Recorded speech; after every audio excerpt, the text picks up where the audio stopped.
Fala pessoal, tudo bem com vocês? Sejam todos bem-vindos a mais um episódio aqui do Zanella Insights. Se você não me conhece, meu nome é Lucas Vieira Deconte, eu sou analista, CNPI e consultor de investimentos da Zanella Wealth. E no episódio de hoje eu quero trazer um artigo do Outcast Beta que fala a respeito de correlações para o longo prazo.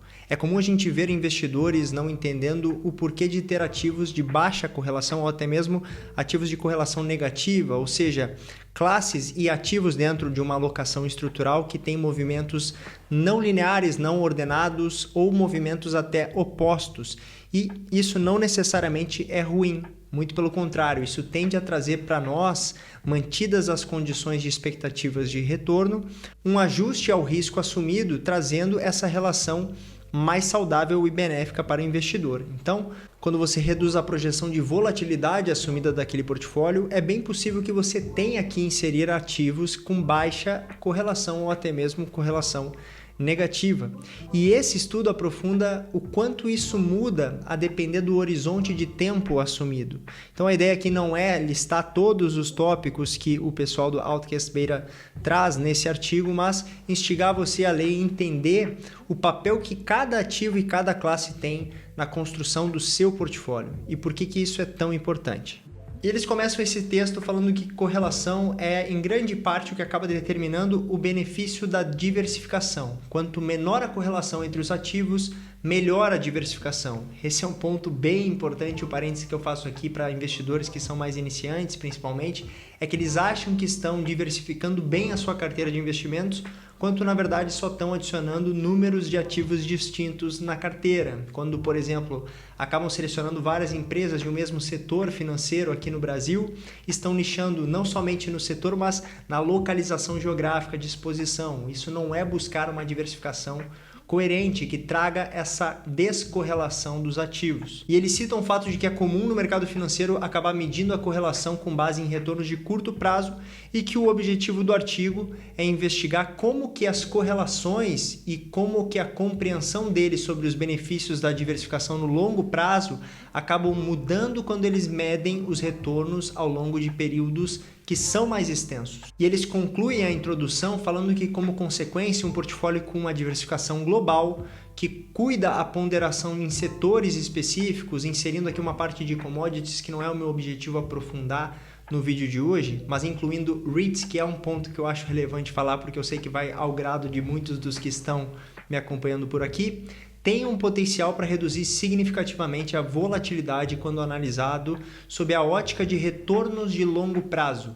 E isso também implica em um potencial expressivo de aumento no índice de Sharpe, quando comparado a análises convencionais que se baseiam em retornos mensais ou diários. Só lembrando vocês que o índice de Sharpe é uma das métricas que mensura risco e retorno. Basicamente, você vai acabar tendo uma projeção de retorno estimado daquele portfólio, subtrair da taxa livre de riscos e dividir isso pelo desvio padrão daquele portfólio. O desvio padrão seria uma métrica de volatilidade que vai mostrar a dispersão dos retornos à média daquele portfólio. Então, quanto maior a volatilidade para o mesmo retorno assumido, pior é o índice de Sharpe. Quanto menor a volatilidade para o mesmo retorno projetado, melhor o índice de Sharpe. Mantidas, portanto, as projeções de retorno estimados para aquele portfólio, e algo que a gente pode fazer é estimar o retorno futuro com base no comportamento padrão passado, mas subtraindo um pouco a volatilidade que a gente teria, a gente tem uma razão mais equilibrada de risco e retorno, justamente o que a gente consegue diminuindo a correlação dos ativos que a gente tem no portfólio, e também a gente faz isso explorando mercados que têm movimentos um pouco desordenados ou até movimentos opostos, enquanto um cai, outro sobe e vice-versa. E olhem que imagem importante, em uma janela mensal, os mercados eles tendem a ser muito correlacionados. A gente vê um portfólio ponderado contendo a mercado norte, Europa, Japão, outros países asiáticos e mercados emergentes com movimentos bem ordenados, mas que isso tende a ser diluído ao longo do tempo, ao longo de uma posição mais longeva nessas classes distintas.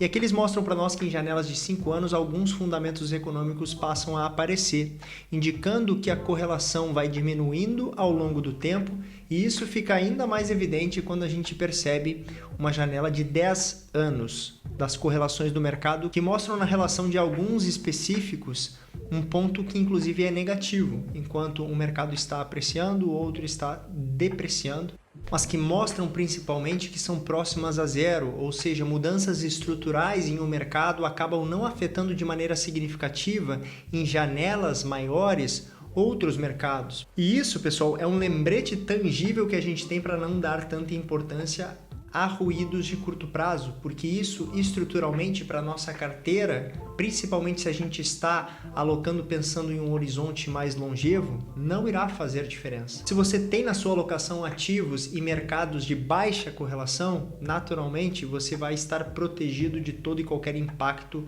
que será minimizado ao longo dos anos. E essa conclusão deles aqui eu acho bem relevante de enfatizar, que é o excesso de retorno aritmético permanece relativamente constante ao longo do tempo, mas a correlação decrescente reduz a volatilidade da carteira para aquelas que são bem diversificadas internacionalmente. Isso deve levar ao aumento dos índices de Sharpe para carteiras bem diversificadas em diferentes países. E essa imagem ao lado mostra exatamente isso, a melhora que a gente tem no índice Sharpe pela relação de risco e retorno, aumentando justamente pelo decréscimo de volatilidade provocado por ativos de baixa correlação.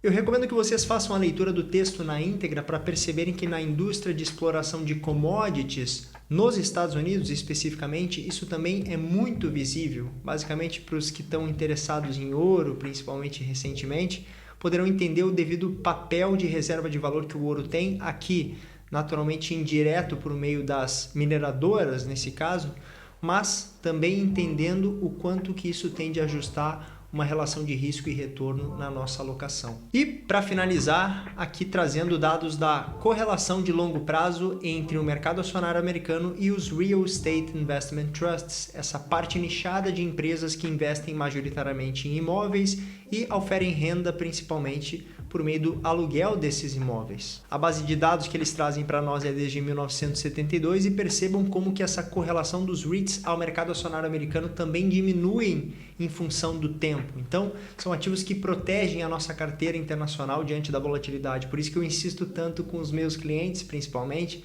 para a gente inserir os Real Estate Investment Trusts no portfólio, porque são classes que fundamentam bem essa alocação internacional e diluem a percepção de risco por meio da volatilidade que a gente teria por lá. Tanto a correlação quanto o beta, que mensura essa sensibilidade da volatilidade dos REITs frente ao mercado acionário americano, diminui drasticamente ao longo dos anos.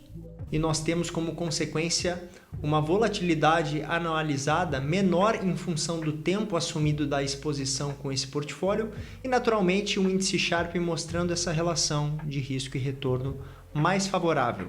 Então, a proposta principal desse artigo foi mostrar para as pessoas, principalmente, o quanto as classes tendem a diminuir a correlação entre elas em função do tempo assumido de exposição delas em um portfólio e quanto, principalmente, a gente tende a elevar a nossa relação de retorno frente ao risco assumido por meio do índice Sharpe que foi mostrado.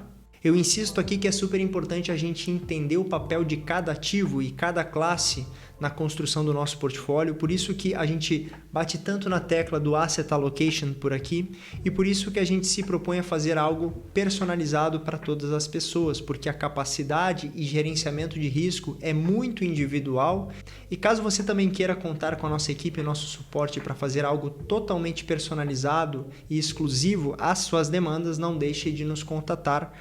Estarei deixando aqui embaixo o meu link de referência para falar diretamente comigo, tá bem? Espero que você tenha gostado do conteúdo de hoje. Não esqueça de se inscrever no canal, clicar no sininho para ativar as notificações, deixar o seu like e também um comentário. Eu aguardo vocês no próximo Zanella Insights.